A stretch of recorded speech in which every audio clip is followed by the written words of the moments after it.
3แล้วเนาะทุกคนเนาะเมื่อนี้ทางสาวน้อยได้ทีมงานก็ได้มีโอกาสเนาะเดินทางมาหาสาวโสดทุกคนเลยซึ่งสาวโสดผู้นี้เนาะเพิ่นก็เป็นผู้โจ้ผู้งามเนาะทางสาวน้อยได้ทีมงานก็สิขออนุญาตเข้าไปอบไปลมเข้าไปทางข้อมูลของเพิ่นทุกคนเลยที่ผ่านมาเพิ่นเคยมีครอบครัวบ่เนาะตอนนี้ก็มาฮอดเฮือนฮอดซานของเพิ่นแล้วเนาะทุกคนก็สิเข้าไปอบไปลมน้ำเพิ่นเนาะก่อนอื่นก็ฝากกดไลค์กดแชร์กดติดตามให้สาวน้อยเด้อทุกคนเด้อเพื่อให้สาวน้อยมีกำลังใจได้เฮ็ดคลิปต่อไปเนาะโดยเปิดภาพมากับมาพบมาพอกับผู้สาวโสดเนาะโดยเลยสบายดีสบายดีเด้อสบายดีทางผู้สาวเพิ่นหลายคนก็จื้อเพิ่นเนาะจึงแน่บางคนมาใหม่ก็อาจจะบ่รู้จักเนาะแม่นก่อนอื่นทางเฮาก็สิขออนุญาตถามทางชื่อเอื้อนเพิ่นก่อนเนาะชื่อว่าจังไดเอ่ยชื่อสาวหนูน้อยเนาะโดยบางเทื่อทางซัมเมอร์เองก็สิขออนุญาตถามชื่อตามอายุเพิ่นเนาะเพราะว่าทาง FC ใหม่ของซัมเมอร์นั่นแหละเนาะคือโดนแหละแม่นหลายเดือนเป็นปีจังบ่นั่น2ปีนั่นแหละอายุจักปีกว่า27ปีอันนี้ถามเพิ่นที่มัน37ปีนี่เคยมีครอบครัวมาแล้วบ่ซั่นยังบ่เคยบ่แบบว่าก่อนที่จะออกมาเปิดใจในมื้อนี้เคยลบบ่าวไปอยู่บ่ก็มีลบอยู่มันบ่แต่ยังบ่ได้เป็นชู้เป็นแฟนแบบลงแบบสถานคนรู้จักกันนั่นบ่แบบสลายกับแบบบ่ได้ไปต่อแบบแล้วก็หายไปคุยแบบโปรเจกต์สื่อเสียงแห่งน้ำเนาะแล้วก็เงียบไปจริงๆบ่ไปแบบเดียวเดี๋ยวเฮาผู้ชายนี่คือความหมายแบบที่เงียบเนี่ยคือทางฝ่ายซ้ายต้องเงียบเนาะเฮาก็ผู้ชายก็คือในมื้อนี้คือโสดบ่ทันมีไผแม่นบ่แต่โดนแล้วช่วงแต่ว่ามีนะมีแต่เห็นตะเบียกช่วงนี้แล้วใครแน่ช่วงนี้ใครแน่ใครแน่เมียบ่หลายบ่วันนี้เลยงานเลยเหมือนงานแต่งจะเอาชุดนี้แบบแต่ว่าในมื้อนี้คือมาเปิดใจคือแบบจังได๋พร้อมที่จะมีคู่บ่หรือพร้อมที่จะสร้างเลยบ่นี่นะพร้อมกันพร้อมแต่โดนแล้วแต่บ่มีใครมามักโอ้ก็คือเนาะทุกคนเนาะเพิ่นเปิดใจนี่เพิ่นอยากสร้างครอบครัวเนาะอยากมีคู่คือพร้อมเสมอนะยังขาดแต่ว่าทางฝ่ายซ้ายซะเนาะยังบ่มีคนพร้อมเนาะยังบ่มีคนที่แบบเข้ามาแล้วจริงจังกับเฮาเนาะดูถ้าเกิดว่าสาวน้อยแบบแบบอยากสร้างครอบครัวสิเนาะอยากมีคู่สินะต้องการอายุจักปีของฝ่ายผู้ชายนะพอจำกัดอายุแต่อยากได้อายุหลายอยากได้แบบผู้ใหญ่ก่อนเอาง่ายคืออายุหลายก็เฮาขึ้นไปดีกว่าเนาะเป็นได้คือว่าอยากได้แบบลงผู้ใหญ่กว่านี่คือแบบอันนั้นโอเคกว่าแบบขนาดอายุน้อยเพิ่นแบบล้านกับสวรรค์ล้านอย่างนั้นบ่ว่ากว่านั้นเอาง่ายคือถ้าอายุรุ่นเฮานี่ก็มากันรุ่นเดียวกับหลานเฮาแม่นบ่โอ้ก็เลยได้อายุใหญ่กว่ากับเพิ่นก็สิน่าจะเป็นผู้ใหญ่กว่าเนาะหรือว่าอาจจะเข้ามาแล้วเป็นผู้นำให้เฮาได้เนาะสบายใจกว่าแต่ต้องจำกัดคือบ่ว่าเป็นคนลาวคนไทยหรือคนต่างแดนจังซี่นะบ่จำกัดแม่นบ่ทางใดก็ได้เนาะโอ้คือมีความพร้อมที่จะมีครอบครัวอยู่แล้วเนาะแต่ชาวน้อยเนี่ยแบบคนที่จะเข้ามาแบบมาเป็นครูมาสร้างมาสร้างกับชาวน้อยนี่สาวน้อยมักคนแบบใดต้องการคนนิสัยแบบใดนิสัยดีคนนิสัยดีจิตใจดีเราแล้วสบายใจคนดีจิตใจดีหน้าตาต้องดีนำบ่บันไดเนาะหน้าตาบ่บันไดจังไดก็ได้พุ่นน่ะนั่นคือเขาเลย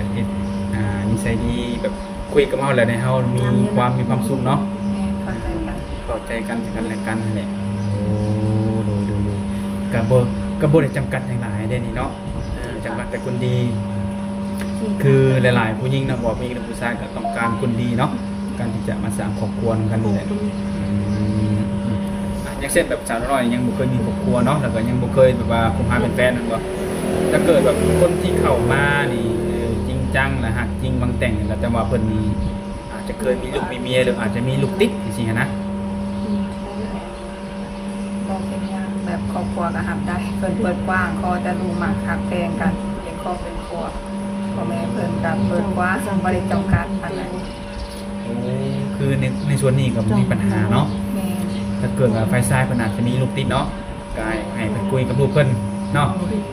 ว่าแบบว่าเราเป็นอย่างกับพ่อนี่จะลงกับผู้สาวคนนี้ลูกอนุญาตบ่ลูกยินดีนำบ่เนาะโอ้ดูนะสักว่าจะบ่มีปัญหาเราให้คือครั้งนี้บ่มีปัญหาเนาะ ก็บอกค่ะ สเปคมีบ่สเปคมักผู้ชายแบบมักไอ้นี่นะแบบเป็นละมักเนี่ยนะครับสเปคสำหรับมีบ่ ส่วนอะไรมักนิสัยอะไรก็ เอานิสัยอย่างเดียวบ่ ตัวซี โอ้ รูปร่างหน้าตาบ่ปานใด หลังหน้าตาส่วนต่ำนี่บ่ปานใดแม่นบ่สำคัญคือที่นิสัยแล้วก็อายุใหญ่กว่าเฮาเนาะ เขาลงซื้อคนละบอกจะเนาะ ก็คืออันทางสาวหนูน้อยแบบอยู่ที่เพื่อนประจำกันบ่เลย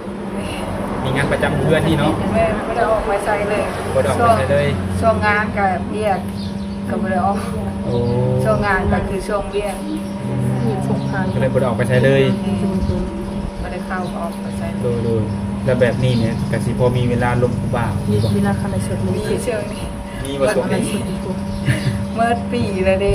พอดเวลาพักผ่อนแล้วช่วงเนี้ย คือช่วงนี้คือแบบพอมีเวลาพักผ่อนแน่กันบ่ แม่เฮ็ดเรียกว่าเมื่อปีเนี่ยก็หาก็สิได้อันเบาหวานช่วงนี้แหละ โอ้ เรียกเบาหวานนี่ อ่ะก็จะมีเวลาอบรมครูบาวแล้วก็มีเวลาศึกษาเบิ่งกันละกันในช่วงนี้เนาะ เรียกบ่หลายปานใด และช่วงในที่แบบยุ่งงานที่ช่วงแบบบ่ค่อยมีเวลานี่ ช่วงมีงานแต่ง งานแต่ง ซื้อพัน แม่ ไป เอางาน พันโชง ช่วงงานแต่งก็หลายนี่คือลูกค้าบางคนก็จนบ่กล้ามาได้มาช่วงนี้เขาว่าช่วงงานหลายเพิ่นบ่กล้ามา เป็นอะไรยันเห็นนำบ่ทันบ่ เขาว่าญาติว่าหับเครื่องเขาก็เลยมาตัดช่วงนี้บางคนว่ามาตัดไว้ช่วงงานลายบ่กล้ามาไปก็ว่า เหมือนเขาฮู้เนาะ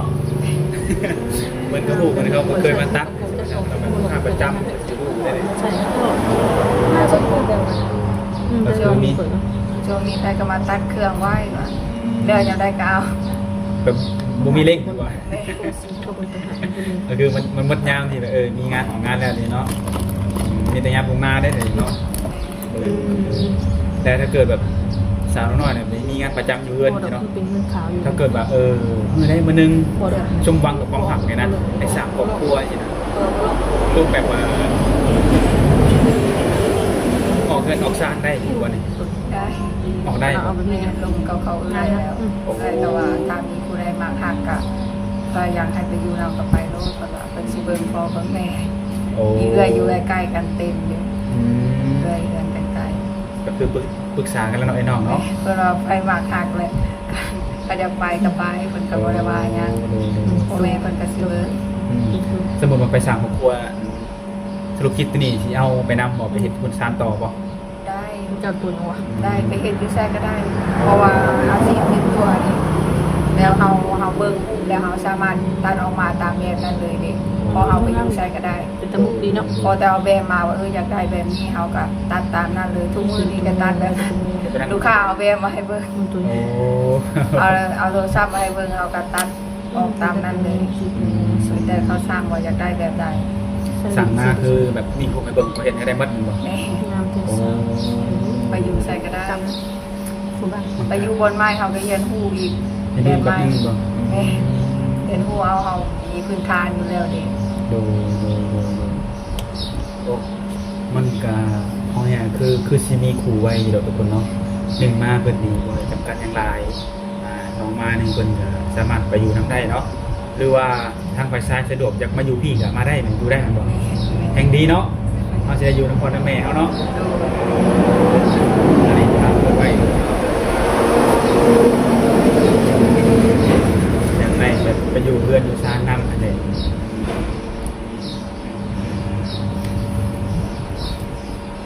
ได้ดีบ่เห็นงานตัวนี้ ก็พอได้อยู่ แล้ว พอ เครื่อ ดี ง แล้วเฮาต่อเติมไปเรื่อยๆเด้พัฒนาไปเรื่อยๆเฮาได้เงินมาเฮาก็ไปลงทุนโตเฮาบ่อยากอยู่บนเก่าเด้เฮาก็ไปซื้อเครื่องเข้ามาตกแต่งห้างเฮาซื้อแอร์ซื้อหยังอุปกรณ์ของเฮาแล้วสำคัญ มาเสริมห้าง แม่นเฮาซื้อเครื่องไว้อย่างบ้านเฮายามเฮาบ่มีเฮาก็ยังมีเครื่องอีกเฮาได้สานต่ออีกเฮาบ่มีเงินทุนเฮาซื้อเครื่องไว้แล้วเฮาก็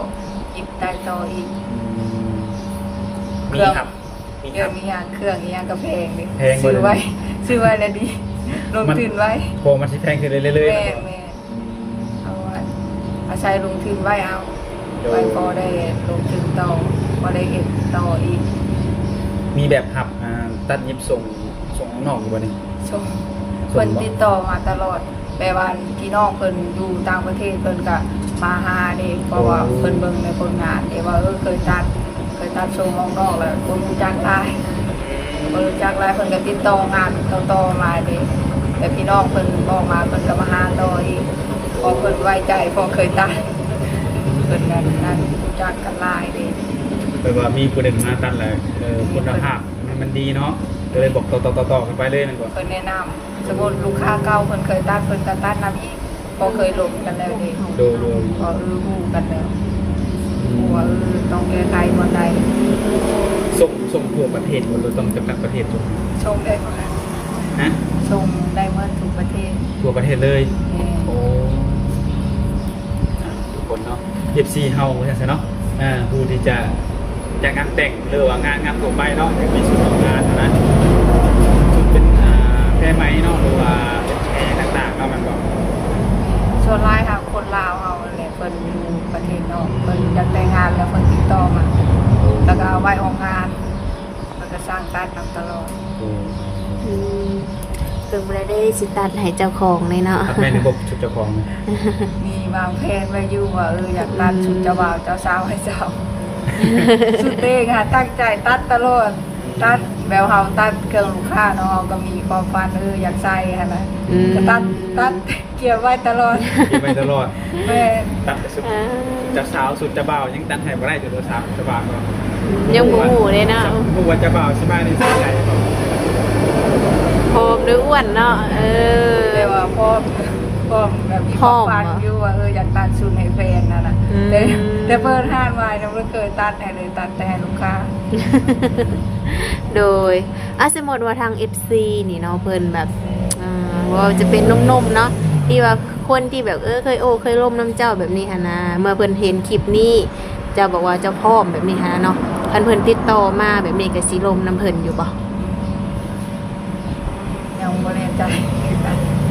ยังบ่แน่ใจว่า จะตั้งว่าต้องเบิ่งก่อนเนาะว่าคนที่สิเข้ามานี่เป็นคนแบบว่าคือลงกระเพราแล้วมันเป็นอะไรนั่นบ่ แปลว่าแท็กซี่ว่าอะไร ตั้งแต่ลมไปใช่ไหมมีแบบคนที่เห็นให้แล้วก็แบบหมักหักและจริงใจนำ พอมีอยู่บ่ มีแฮวแววเขาวาดฝันว่าคนนี้แหละว่าเขาก็ตั้งใจเนาะว่าคนนี้แหละสุดท้ายเขากับบ่นั่นเขาดอกแม่เขาก็ว่าตั้งใจคนนี้แหละเขาก็มั่นใจเนาะแล้ววาดฝันไปเนาะเขาก็เชื่อคนง่ายเนาะ เชื่อคนง่ายเนี่ย แม่เขาว่าในได้เขาก็เชื่อเลยว่าแล้วเหินเอาเงียบไปเขาก็ทำใจได้ว่าเขาก็เชื่อใจกัน คนที่ชาวน้อยอันคิดว่าเชื่อใจแล้วมันคิดว่าเป็นคนนี้เป็นคนใส่คนลาวคนไทยหรือคนต่างประเทศนี่ คนไทย เป็นคนไทย แต่สุดท้ายเป็น ใช่เงียบคือคนเงียบบ่ แม่เป็นจักสิวานั่นแหละเป็นบ่สานเตา คนประสานต่อก็บอกว่าถึงนะคนนี้เนาะ ไม่เอาลงไพเอากระหมักแล้วเนาะ โดย ก็มั่นใจคนนี้แหละว่า ถ้าแบบนี้ได้สั่งแต่คนที่ชาวน้อยแบบหมั่นใจนี่นะแล้วคนกลับคืนมาอย่างเงี้ยพ่อมาขอเลยนะเจ้าพ่อบอก เบิ่งก่อน ต้องเบิ่งอีกบอก แม่นเลยเขาก็บ่ฮู้เขาเนาะเขาผิดหวังเทื่อนึงเขาก็บ่อยากมันได้เลย โอ้คือแบบความสนใจของเรามันก็ลดลง แม่เขาก็บ่แน่ใจเนาะ บางทีแบบเป็นเงียบไปคนจะบอกว่าเป็นอย่างจะเห็นอย่างบางทีบ่แน่อาจจะกลับมาพร้อมเหตุผลก็มีเลย เนาะ มีคนที่เงียบไปยังแบบเป็นนั่นนี่ตุละนั่นตุละนี่อย่างนะพร้อมใช้โอกาสให้คนที่บอกทำบอกเหตุผล เบิ่งก่อนแต่ว่าความรู้สึกมันบ่อยากคือเก่า อยากก้าวจะตายแบบว่าเฮานี่มีความฝันเนาะฝันไว้คือคนนี้มันบอกคือความเขาเสียใจเต็มร้อยแล้วเนาะ แม่เสียใจไปพักนึงเลยนะบ่ทางว่าแต่เป็นคนจริงจังกับชีวิตแฮงคนจริงจังแฮง ยังไงก็รุ่นเนาเนาะปกติสิกลับคืนมากาลองแต่ว่าทักมาได้บอกทักมาลงได้บอก ได้ มาคุยบ้างได้เนาะว่าสื่อสารต่อได้บ่เหตุผลเจ้า เพียงพอบอเนาะในการที่เราจะคุยกันต่อสินะโดยก็คือในมื้อนี้ในการเปิดอกเปิดใจ มันต้องมีทางการติดต่อเนาะแต่ฉันว่ามีอย่างนี้ชี้แจงให้ทั้งลงกับใบลมกันเนี่ย มีเฟ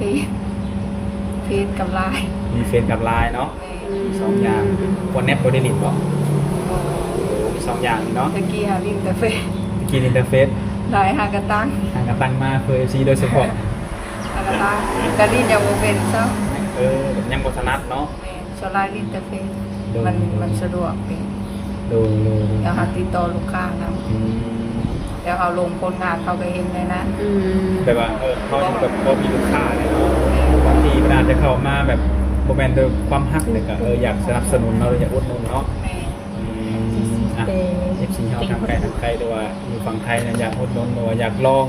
ฝีมือสักหน่อยจะผ่านโปรบอลองมาอุดหนุนได้เนาะสักสุดสองสุดทุกคนเนาะ คือว่าอยาก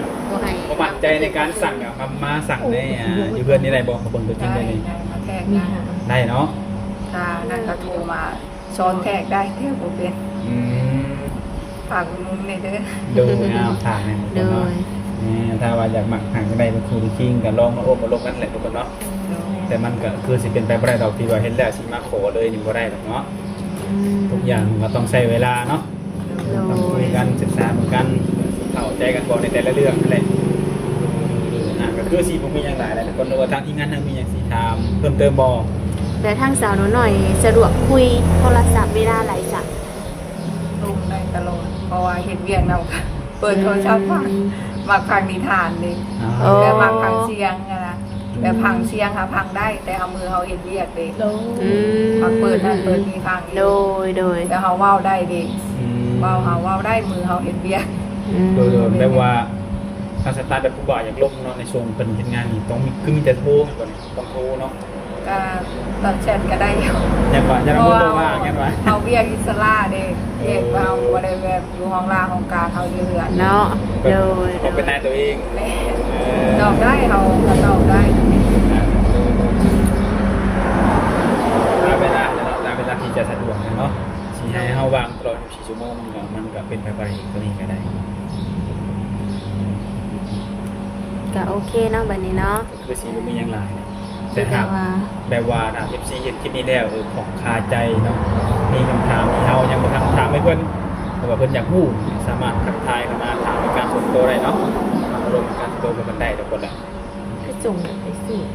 โอเคทุกคนนะก็สิได้อำลาแล้วไปทุกคนเนาะมีแต่ทางติดต่อกับทักทายเข้ามาให้แหละทุกคนเนาะส่งคลิปไปให้แหละเนาะอบรมกันมาเบิ่งครับวันนี้ก็สิได้โพสต์ครับก่อนได้วันนี้เด้อโดยสบายดี สบายดี โดยสบายดี